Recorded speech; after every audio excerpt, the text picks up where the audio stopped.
Hello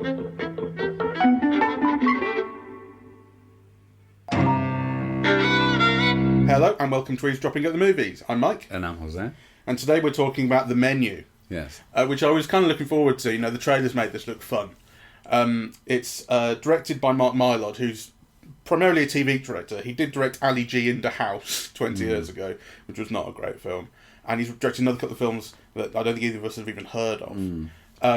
He's mostly known for TV, so he's an English guy. He works in comedy, like with Reeves and Mortimer in this country. He did Shameless, I think, a couple of episodes.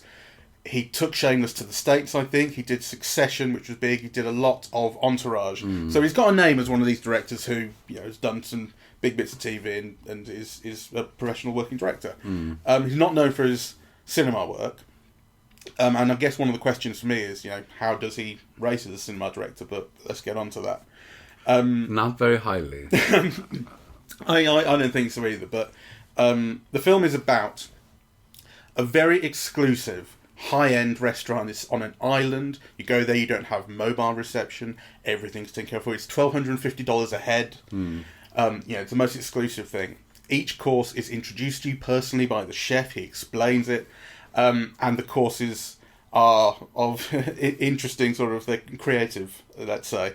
And this particular evening is, I don't know how much to say because I don't know how much of it was in the trailer really, but I definitely got the feel from the trailer that it was going to be like a Most Dangerous Game thing, you know, which it isn't quite, but there is definitely a huge amount of threat. Spoilers ahead. Yeah, spoilers ahead. Yeah, we're going to talk about the film freely. Yeah, so this is a film in which the guests are on the menu, as it were. Yes.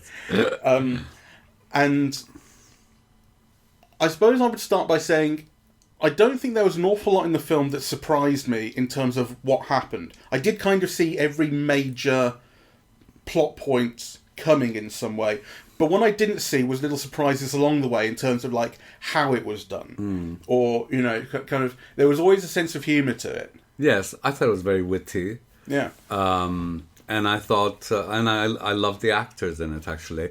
I really just was not impressed by the mise en scène of it, really. So I suppose, you know, part of the director's job is, you know, fine-tuning that screenplay or adapting it to his needs, and certainly kind of, you know, helping these actors get those performances, so he deserves credit there. But I thought I hated the look of the film. I thought it was too grey. Yeah. I mean, I think this is a comedy. It's a black comedy, you know, but I think it requires a different intensity of colour rather than this muddy grey look it has throughout. It kind of comes from the aesthetic of the restaurant in which it's set, which has this kind of ultra-modern, colourless aesthetic, but it doesn't have to, right? It could do something else. Exactly. You know, and it is a comedy. Yeah, it's a black comedy, but it's a comedy. Yeah. So I think, you know, they're not helping themselves by lighting it in this way. So, I mean, I did like, you know, some of the production design, like at the end when they do the pudding, and they shoot it from overhead. I thought that looked fantastic. So it's got, you know, brilliant ideas. And I think it is very witty. And, you know, it's certainly like a social critique, and it operates kind of, I think, quite well as that, you know. It's a contemporary satire of, you know, foodies in, you know, a world of environmental and social collapse, right? So, you know, those things kind of come off, but it didn't quite convince me. I expected it to be quite dumb. Again, this is just from the trailer and from my impression of what I thought it would be. I expected it to be quite dumb, and I don't think it is, but I don't think it's very smart either. And what you say about the kind of social critique and the idea of the elites who are the patrons of this restaurant, who are being victimised by the chef, who's kind of having his revenge on all these sorts of people, is as banal as that gets, right? It's not that, it's like, it's there, but it's not that smart. And I think it's helpful that the film doesn't kind of lay it on too thick. It's part of what the setup is, really. You get it and it doesn't lay it on. Actually, what it's really doing is making it a personal story about this chef in particular. So it's not just that he's got a bunch of hoity-toity, upper-class elite, such and so. It's that he has something personal about each one of them to some degree. I mean, the guy, like the bankers who work for the angel investor who supports the place, like why them in particular? It's not, you think why them in particular is the question. I thought it was because they were robbing.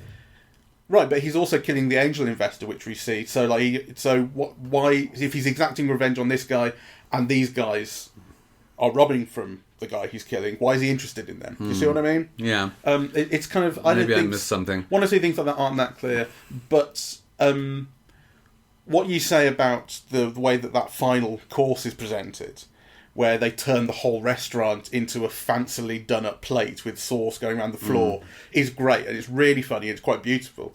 That's the kind of thing I'm talking about, where it's like, I did see this was coming, especially because they said everyone's going to die, and the question is how. And, you start to get the feeling that it's going to be, the film is going on for so long, and so many people haven't died, they're going to have to do it quite quickly. But the question of, making them into a big marshmallow fire to make them all into s'mores is the creative, twist on it that I didn't see coming. The thing about the tortillas. So they do a thing with tacos, and the tortillas everyone gets have been laser printed with photos of them. Yeah, exactly, with their sins, with their secrets. So you've got the guy who cheated on his wife with the escort. You've got the bank guys who you see the money they've been embezzling.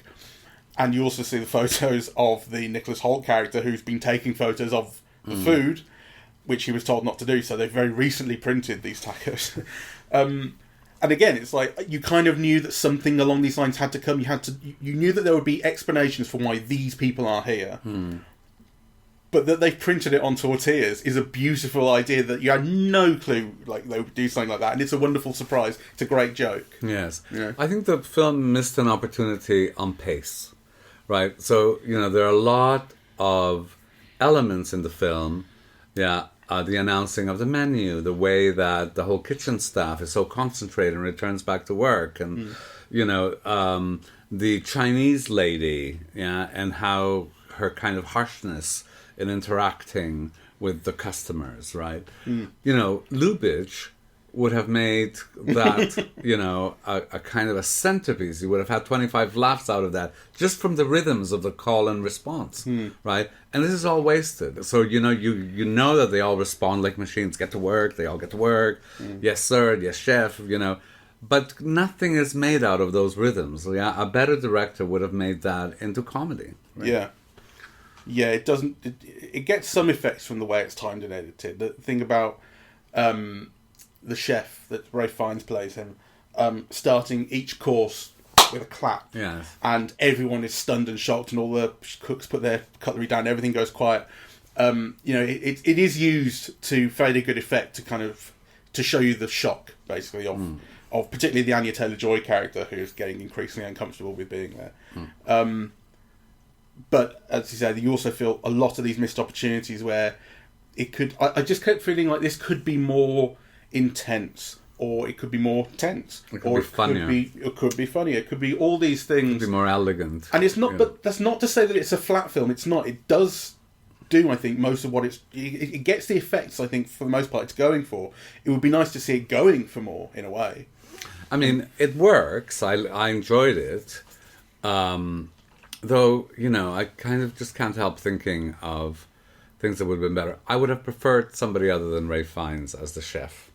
You think he's too obvious a choice? Also, I think he's an actor who almost never warms up on screen. Yeah, I've seen him on stage and he's just brilliant, right? And, I don't know if it's because I was introduced to him on Schindler's List. Actually, every performance I've seen him in, including the romantic comedies, there's always something kind of cool and distant. Yeah, so he's really skilled, exactly what he's thinking. Yeah, but he never brings the audience to him, He's not like a Brad Pitt or a Leonardo DiCaprio. When they smile, you're with them in a way. Yeah, like... Is that not fitting for this character? No, because you want to see what's driving him crazy, what drove him to this. There has to be something human, right, about it. And the story tells you, but I don't think you feel it from him. I know what you mean. It did work for me when Anya Taylor-Joy's worked out this thing about the cheeseburger. She's seen his kind of deepest, darkest secret in his house, which is that he was happiest when he was working at a burger place in 1987, getting Employee of the Month. You know, he hasn't had that joy in his life since, and she figures out how to turn this into a potential escape. You know, your food's joyless, make me a cheeseburger.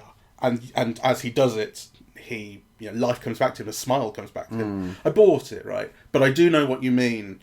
That's why I said, is he too obvious a choice? Because he does communicate that, but actually the character is kind of asking for something more than that. There's something too cool, too calculated, too distant about him as an actor, actually, on screen.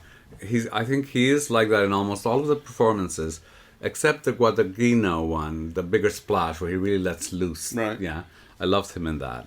But, you know, you can tell the difference between him and actually Nicholas Hoult or Anna Taylor-Joy. Yeah, like, they have a warmth about them, you know. Even when Anna Taylor-Joy is being, like, very calculating, you can tell she's a tough cookie and she's not putting up with any shit. You know, there are moments where you just kind of, she either smiles or, you know, she conveys something. You are with her in a way, yeah? And Nicholas Hoult, I thought, was just, like, so charismatic and charming. I thought, you know, stop doing this shit and just do a lovely romantic comedy. Right? He'd be so great, right? He's such a leading man. He's so gorgeous and good, yeah, and warm, you know. So I think, to me, they were an interesting contrast to Ralph Fiennes, really, who I do find, he's very expert, yeah? He's got great technique, yeah, but it's almost like he's overthought, and it's just, there's something, you know, you never get to know him. Yeah, so what you find out about his character is what he gives you, but actually it's like, you know, it's always the character. It's never like, you never get the feeling that you know all these things about Ralph Fiennes, or or he brings all these qualities that then you discover through the performance. He just gives you what the performance requires, and he's very expert at it, but it feels mechanical and distant to me. And that's kind of why I think I don't really buy the fundamental concept of the film, what is revealed to be going on, which is that he hates all these people for being what is wrong with the culinary experience today, with food today.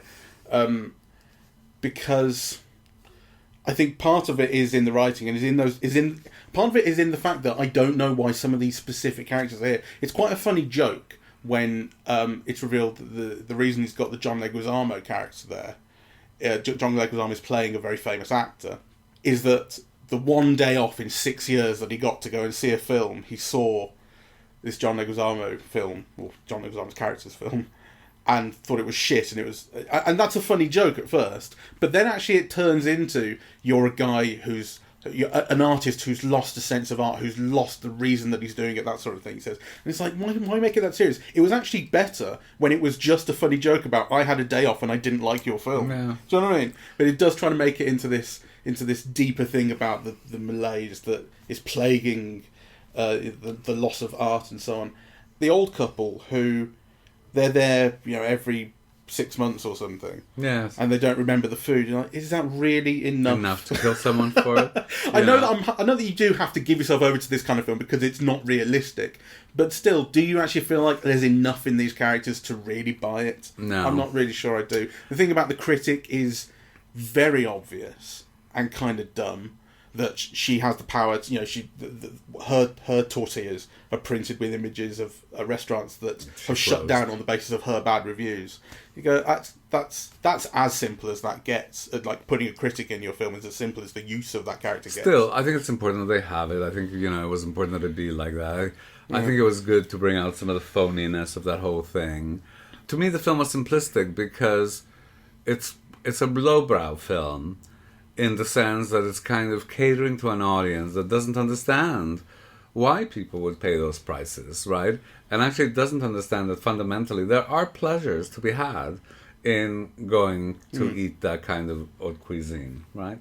I mean, we've experienced it, you know? And I've personally always found that it's worth it. It's worth that exorbitant amount of money, right? Like, you can't do it every day, but actually I enjoy the theater and the experience and the food, right? This makes it seem that somehow, that it's all bullshit, really, and everybody's just collaborating on that bullshit, and it's all about having status, and demonstrating status and power, rather than having anything to do with the food. Of course, it could easily be both things, or it could be one thing for one person, but at least recognize that for other people, there's the other thing. It's interesting, the Nick Holt character, in that respect, because he is the real foodie. Out of everyone we see in this restaurant, you've got guys who are there for status, like the bank guys. The John Leguizamo character, probably a bit of that as well. You've got the guys who, the old couple who are there every 6 months and they've forgotten what the joy is, but they just have money and they're there. You have the restaurant critic who has their own thing. He's the only one who is there because he's bang into the food. He loves it. But at the start, I think you're really seeing him as, and I think you're meant to see him as someone who, is in love with the idea of it, the idea of following around this chef. I've seen all his shows and all that kind of stuff. And as he, they get this amuse-bouche on the boat over to the island, and he's savouring it. Oh, it's the best thing I've ever tasted. And you're meant to, you're thinking, I'm taking the piss out of this guy. The more you see of him, and it's quite a funny thing, the way that no matter what's going on in the restaurant, and a suicide happens at one point, he's just about the food. He's not even noticing that a guy just got his finger cut off. One of the guests was attacked by the staff and got his finger cut off. He's just eating the food. And the more that happens, the more I'm thinking, I actually really buy it now. Like I think this guy really is into the food. He's there for all the right reasons, actually. Yes. It's interesting that, and all they've done is just keep him doing the same thing, just going about the food, but he starts to convince me. Yeah. I mean, I didn't understand why they killed him, just because, he isn't a good cook. Well, he punishes him for being, I guess, what you think he is at the start, which is the guy who's just about, the following the famous chef around, wanting to be in the famous chef's, kind of wake in some way, and think about, I know what that machine is in the kitchen, I have one, or whatever. And he's punishing him for that, but by the time he's got to punishing him for it, I don't think that's who he is anymore. Like, the film's punished him too late for being that guy. Well, I think the film is, by that point, is punishing him for something else, which is to bring an innocent person, and knowing that she's going to be killed, right? That's true. So there's that moral dimension. But then I didn't understand why the film needed to humiliate him as a bad cook. Because actually I didn't get the sense at the beginning that was his profession or whatever. I mean, he just looked like someone who's a real foodie, who's really into the food and, tries things at home maybe, but, I do think that's unreasonable of the chef character, basically. I think you're absolutely right to say by that point it has also become about, you've brought someone who wasn't on the guest list and you knew that everyone was to die. You're right about that. But then the fact that the punishment still takes place as this humiliation of the fact that he's not a good cook, so why are you interested? That is illogical by that point. Yeah. I mean, I think that the film doesn't give you grounds for condoning all the murders. No. And I think that's kind of where it fails as a kind of a satire, really. I mean, I remember in the 70s, I don't remember it very well because, it is like 40 or 50 years ago, but I remember seeing Who Killed the Great Chefs of Europe. Right. Yeah, there's a film called Who Killed the Great Chefs of Europe, which was a big hit. Actually, it was with Robert Morley and Jacqueline Bisset. Okay. And it was partly a satire of, like, food and restaurants and stuff like that. And I remember it being, like, super funny, right? And you didn't have to know very much about food to find it super funny. I mean, certainly at that age, I wouldn't have. And I think this kind of failed for me in that respect, really. If you call it a satire, what do you think it's a satire of? Well, I think it's a satire of foodieism, of like, this worship of the figure of the chef, first of all, right? And the fancy kind of menu descriptions and so on. He's made a meal all about memory, and he goes back to his first It's all taco. about storytelling, and, all that stuff. And then the food itself, which is like molecular fusion, and there's a criticism, this is not real food, I'm hungry. Yeah, they give them, for the second or third course, they give them all of the things that go on bread, but no bread. So just giving them accompaniments. Yes. Yeah. So that kind of conceptual stuff, it's a satire of all of that, really. And I think it does make its points, and I did find it quite entertaining. I mean, I did laugh quite a few times. But I think, you leave feeling a bit flat. Well, the reason I asked, if it's satire, what's it satire? Because I agree. I think it is doing that with the foodiness. But the deaths. So the one death is the suicide of the sous chef, which I think fits into that because he's committing suicide as a meal. Yes. So it's the fact that he. I mean, what is it really? He's good, but he's not great. And the life that he would ideally seek to have of the great chef is also not one that he would want, and his life's a mess, sort of thing. I mean, I wasn't that totally clear on it, but that's along those lines. I didn't like that because the implication is, so what if you're not the best chef in the world? He's obviously a very good cook, and why does being very good instead of great have to result in suicide? I mean, if all of us who, weren't the best at something had to kill ourselves, the world would be left with nobody. Would be left with 5 or 6 people. Not everybody can be the best. So actually, the logic of that just didn't work with me. I agree with that. I didn't find it funny. But it did go in. It does at least kind of match to some degree the idea of it's a foodiness thing, like the way that he's made his suicide into a Ponzi meal at a restaurant. Yeah.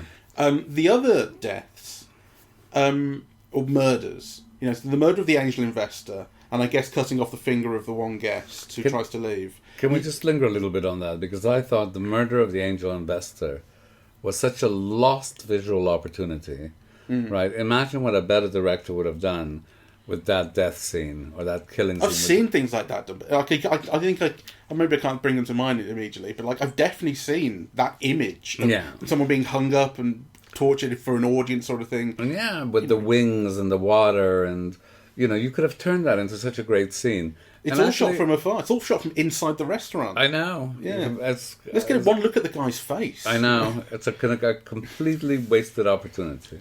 But basically, what I'm sort of trying to get to is the idea that you're saying that the it's not possible to kind of reconcile the murders, or what did you say, to justify the murders, and that's where it fails as a satire. I'm not sure I see how that quite adds up. I think it's true that you don't quite see how you can justify these murders, but why does that make it fail as a satire of what I think it is trying to satirize? Well, because it leaves you against the film. Mm-hmm. I mean, you have to be with it, and this is making you think, well, why do all these poor people have to die? I mean, you brought up some of the characters. For example, one of the old guys is having an affair.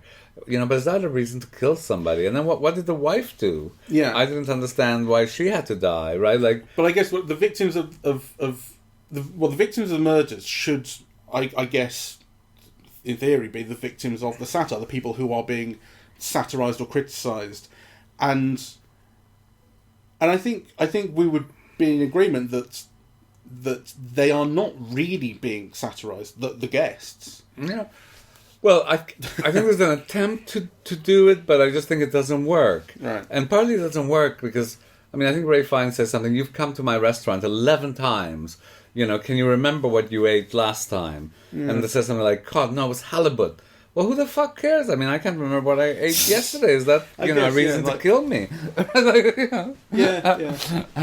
So they're not there for no reason, but the reason's not good. Is trying to take the piss out of them a bit, but it's mostly not succeeding at it. Had they been praising the cod that they ate last time to the skies and being all ponds and whatever, then you might have had a joke there, and you might have pushed the satire. But they don't even do it on that level. So I take it back. I don't think it's a good script, actually, because I thought the script was quite good. It's witty and it has its moments, but I think it's quite sketchy. And I mean that in terms of it's like a sketch show in a way, or maybe vignette would be a better thing. Like everyone's there in this setup, but it's almost like everyone just gets their moment, or everyone gets their piece, and some of it doesn't really add up. So the thing about the couple who the husband has cheated on the wife, that becomes a really minor point, but it's introduced in the tortilla scene as like the sin, as you put it, right? The key sin, the reason that they're there somehow. It's like it's not the reason that they're there, right? It's like the tortilla scene, I guess, is like shit stirring and drama stirring by the chef somehow. But what he's put on his tortilla, which is this image of him cheating on his wife, is not the reason that the chef wants him there. Exactly. You know. And it's a moral thing rather than a foodie thing, right? So I think it's a kind of, the film is often quite confused about those things. So, it might not be he might not be a very nice person, but if this is satire on foodiness, then what sin against gastronomy has he committed, right? Or, I didn't, I wasn't clear on that. I definitely think of it as less of a satire than I think you do. I think you're right that there are elements of satire, but I do think that. So what do you think of it as? Well, I think of it more generally as a kind of high concept black comedy, I guess. Like I would describe it as satirical to some degree, but it's not the driving focus. I don't think. I think the driving focus is these, as I put it, kind of vignette-y things, like the idea of this scene is this, the idea of this scene is this, and there's something, although there is obviously a through line to everything, well, I think something is quite separate about a lot of it. Well, I think the more we talk, I'm more convinced that this is the film's failure, because, if it's a black comedy, then, the object of its comedy is that it's satirizing that, foodiness and so on, right? And taking it to an extreme. Right, so if those things don't come through, then it's kind of part of the film's problems. Yeah, it might be the case. Because I don't think it should be as divorced as you're making it seem. And actually, the vignettiness of it is also, to me, part of the problem, because, and I don't quite know how to put this, and maybe I'm just saying this because we saw all his television credits, but I think that there was an over-reliance on the dialogue, to convey information about the characters. There's not that many characters. I mean, we're basically talking about, 3 or 4 little groups in the restaurant? Probably 5, I think. The rich couple, the critic, Nick Holt, and... John Leguizamo and the bankers. That's 5. Okay, 5. Yeah. You should have had deeper interrelationships amongst all of them. It should have been more cohesive. The object of the satire, the relationship to the food, the reason for being there, all of that should have been a lot clearer, right? So I think this is what you mean by sketched in, but I also kind of see it as something that I associate with episodic television. Yeah, because in episodic television, you always have the next chapter. You can always fill in. Yeah, maybe episodic television is the wrong word. Yeah, it's like a series. When the story continues throughout the whole season, right? You can always deepen and so on, right? But actually, kind of in film, you can't. Yeah, you have like 90 minutes, 2 hours, and so things have to be condensed and they have to symbolize, and you need nuance, and and I think the film lacks all of that. What I mean by sketch is more the idea that the way that things kind of come up and are dropped quite quickly. So the tortilla thing, for instance, like is right there. It makes all the sense in the world, and then it's dropped, and a lot of it doesn't really come back. Probably the best example is where they take the guests outside and they say the men have got 45 seconds to run. This is because this was in the trailer, and this was where I thought, oh right, it's the most dangerous game, right? They're going to hunt them down, sort of thing. And also, what happens then is that they do hunt them down, but it's a very short thing. What happens is they get them all back, and the last one to be discovered is given a prize of a dish. It's the last one to be caught. And that is such an ill-conceived scene. And then they come back to the restaurant, and it's like it never happened. So that's what I mean. Like it's like a sketch show. Like this sketch is this, and now we move on to this, and forget it ever happened. Nothing. That's kind of what I mean. It's like, and it was fun while it was happening, and the joke at the end of it was lovely. But then it was gone. Yeah. And I also think that was a missed opportunity. I wanted like some chases or some drama, some surprise, some action, right? I mean, you could have used that to go in that direction for 5 minutes or something, right, before returning to the restaurant. No. It's like, absolutely lack of imagination, very flat. So. Despite that, right, because we are basically criticising this film from head to toe, I was engaged pretty much the whole way through. there was maybe one point where I thought, okay, it's going on a little bit, where I think the chef character was saying something about his past or something, and it was just losing me for a minute. But mostly, I was interested. I wanted to see what would happen next. I wanted to know what the next dish would be. The film's presented as a series of dishes, and it gives you these fun, the name of the dish and the ingredients. The ingredients are sometimes very unusual. Yes, sorrow and despair. Yeah, exactly. So, you do want to know how it goes, and I was engaged the whole way through. It was never interesting enough visually, which is a huge problem, because it really has the opportunity. Like, we're going to see, I hope, we're going to see Knives Out, the new one. No, for sure. And, the way that Rian Johnson will film that, the way he filmed the last one, he does find interesting things to see in a room full of just people talking. Yes. He would have done something very interesting with this, or very heightened. Yes. That's what this film kind of needed. It needed some intensity somehow. You needed to, in a way, I don't think it takes itself seriously, but it needed to somehow take itself even less seriously. Like, it's still trying to do, as you said at the start, it's just grey. It has this ultra-modern aesthetic that it's just buying itself into and not doing anything very interesting with it. It needed to have more freedom with all of that. Yeah, so, I mean, my view, basically, in a nugget, is I had a pretty good time watching it, but actually, as soon as you begin to think about it, all you see is faults, really. Yeah. So, 5 chuckles in search of a film or something like that, right? Yeah. Kitchen nightmares. All right. Well, thank you very much for listening. We are eavesdropping at the movies, and we are on Apple Podcasts, Audible, Google Podcasts, Spotify, SoundCloud, and YouTube. On social media, we're on Facebook and Twitter, and the website is eavesdroppingatthemovies.com. Thank you. Bye-bye.